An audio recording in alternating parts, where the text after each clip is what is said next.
The lions ran from him. Welcome back to the podcast where bravery shows up uninvited and stays too long. Today's guest stood still while multiple lionesses tried to convince him that fear exists. I was minding my own business when confidence started circling me aggressively.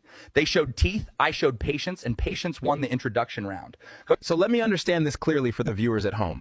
You saw lionesses coordinate, communicate, and lock eyes, and you didn't move? Yeah. I moved internally, calculating angles and outcomes with zero panic involved. Running would have invited disrespect, and I refused disrespect on principle. Most animals either flee or freeze in that situation without discussion. You looked like you were waiting for customer service to respond. When predators expect fear and don't receive it, confusion becomes my shield. That moment of doubt is where control quietly switches hands. You are smaller, lighter, and clearly outnumbered by experienced hunters. Explain how logic didn't immediately tap out. Logic told me they were testing boundaries, not committing to chaos. I simply refused to signal weakness and let uncertainty do the work. Let's take the humor out of it for a second because this was serious.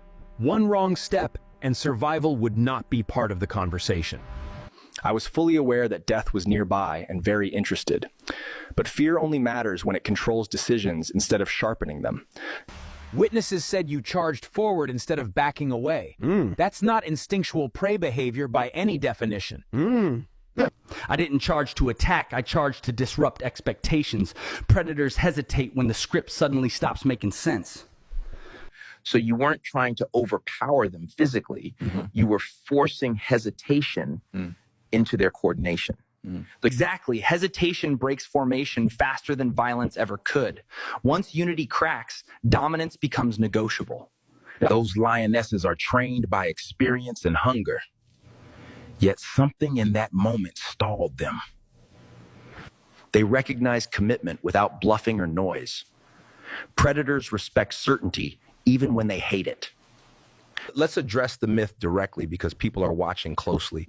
You didn't win because you were fearless. You won because you were deliberate. Fear was present, but it was not allowed to speak first. Control is louder than panic when pressure peaks. The internet calls you insane, reckless, and impossible to intimidate. What are they missing entirely? They confuse loud reactions with strength and silence with weakness. Real confidence doesn't rush or announce itself. People watching this feel small in their own lives and situations. What lesson survives beyond the jungle moment? Stand your ground before certainty arrives. Momentum follows those who refuse to retreat.